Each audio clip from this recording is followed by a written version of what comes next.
دول نقطتين جوهريين جدا وبتتميز بهم الأسنان عن أي حاجة تانية في أجسامنا.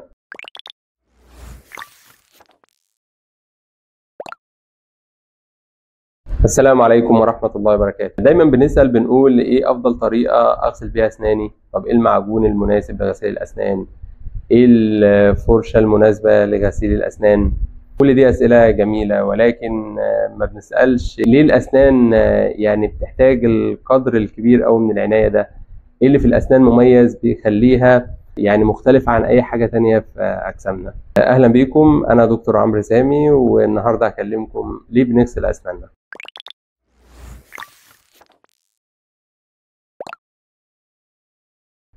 مبدئيا كده الأسنان مختلفة عن أي حاجة تانية في جسمنا في حاجتين أساسيتين. أول حاجة إن ربنا سبحانه وتعالى لما خلق أجسامنا، خلق الأجهزة اللي في جسمنا، كل السيستمز، كل الأنسجة اللي في جسمنا، عمل كفر للجسم كله بنسيج طلائي اللي هو السكن أو الجلد. حتى التجاويف اللي في أجسامنا زي مثلا تجويف الفم بيبقى فيه غشاء مبطن ليه بيحميه اللي هو الميوكس ممبرين او النسيج المخاطي. ده بدوره بيحمي كل الانسجه اللي تحت منه. يعني الجلد له دور كبير جدا، يعني ما ينفعش انسان يبقى من غير اللاير دي. يعني بتحمينا في الدنيا دي مليانه ميكروبس كتير، مليانه بكتيريا كتير. الجلد ده كده انت ماشي بدرع وقائي بيحميك على طول في كل وقت وفي كل لحظه.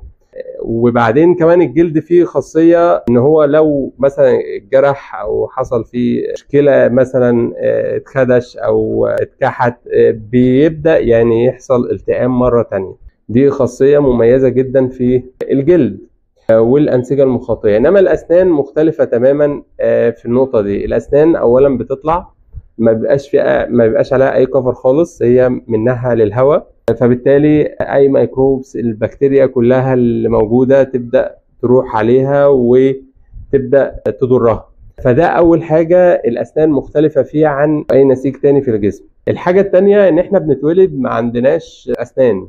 الاسنان بتكون بدات في التكوين بتاعها، بس احنا بنتولد ما بيكون لسه مفيش اسنان طلعت. وده بيخلينا بنروح لنقطة إن الأسنان دي لازم تحافظ على التسلسل اللي ربنا خلقه. يعني كل حاجة هتطلع في ميعادها، يبقى لما هتطلع في ميعادها نحافظ عليها لغاية ما يجي ميعاد التبديل بتاعها. ما ينفعش نخلع سنة أو ضرس قبل ميعادها، لأن هي وجودها بيكون حافظ المسافة بتاعتها لغاية ما السنة البديلة بتاعتها تطلع.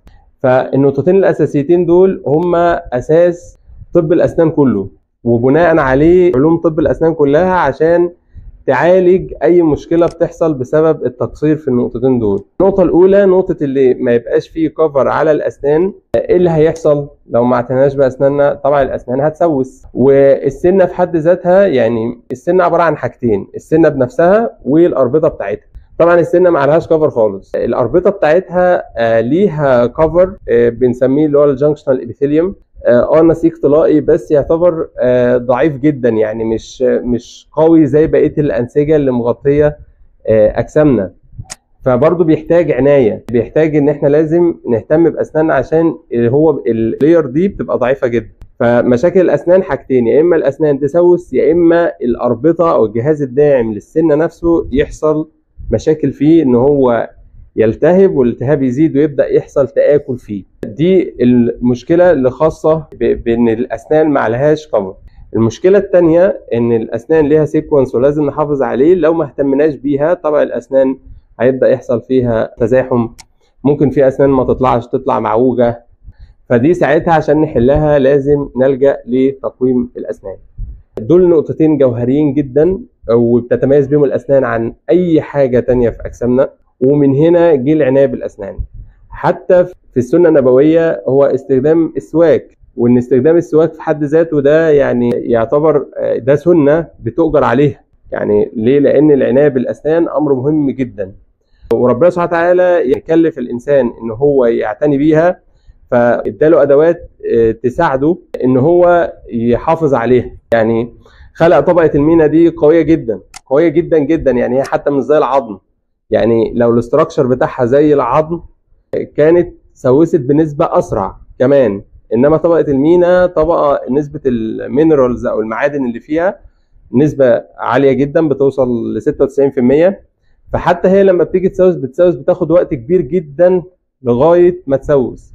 برضو ربنا سبحانه وتعالى خلق الاسنان يعني بعدد، ما خلقش مثلا حاجه واخده شكل الفك قطعه واحده، بحيث هي لو جرى فيها مشكله هتكون خسرت كل حاجه. انما هي بتبقى اسنان، لو حاجه حصلت لا قدر الله وخسرت مثلا ضرس، بقى عندك دروس تانية تأدي الغرض وتبدا يعني تاكل عليها، ما تكونش خسرت كل الاسنان اللي بتاكل عليها مره واحده. كمان ربنا سبحانه وتعالى اداك جيلين من الاسنان.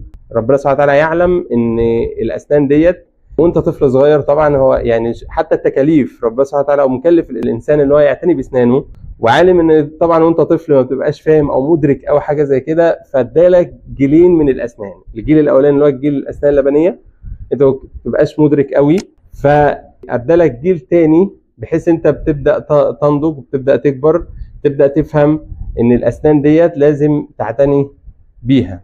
طيب هنا السؤال، طب ربنا سبحانه وتعالى يعني مثلا ليه ما خلقلناش الاسنان يبقى عليها الكفر ده وبحيث يحميها لنا وتبقى يعني خلاص ما نفكرش فيها؟ طبعا هي مش تتناسب مع وظيفتها.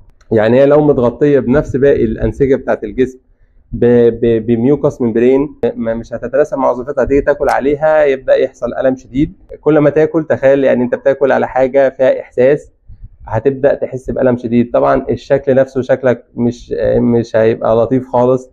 فهي وظيفتها عشان تأدي الوظيفه بتاعتها هي شكلها هيبقى بالشكل اللي ربنا سبحانه وتعالى خلقه لنا. وطبعا ربنا سبحانه وتعالى قادر على كل شيء، ودي تبقى يعني من المعجزات ان هو يخلق لك مثلا اسنان ما بتسوسش، ما بيحصلش فيها حاجه. ربنا قادر على كل شيء، ولكن في اسباب. انت في الدنيا لازم كل حاجه بتسعى ليها، يعني مش هتاخد الحاجه على الجاهز. دي اول حاجه حبيت اتكلم معاكم عنها، هي ليه الاسنان اساسا بيحصل فيها مشاكل، ايه السبب الجوهري في حاجه زي كده. ان شاء الله هكمل معاكم سلسله عن العنايه بالاسنان، وازاي نحافظ على اسناننا، ازاي نعدي بالطفل من اول ما تطلع له اسنان لغايه ما يكتمل الاسنان الدايمه عنده. نعدي المرحله دي كلها بسلام، بحيث ان الاسنان تبقى مرصوصه في الاطباق المثالي ليها. واشوفكم على خير ان شاء الله، والسلام عليكم ورحمه الله وبركاته.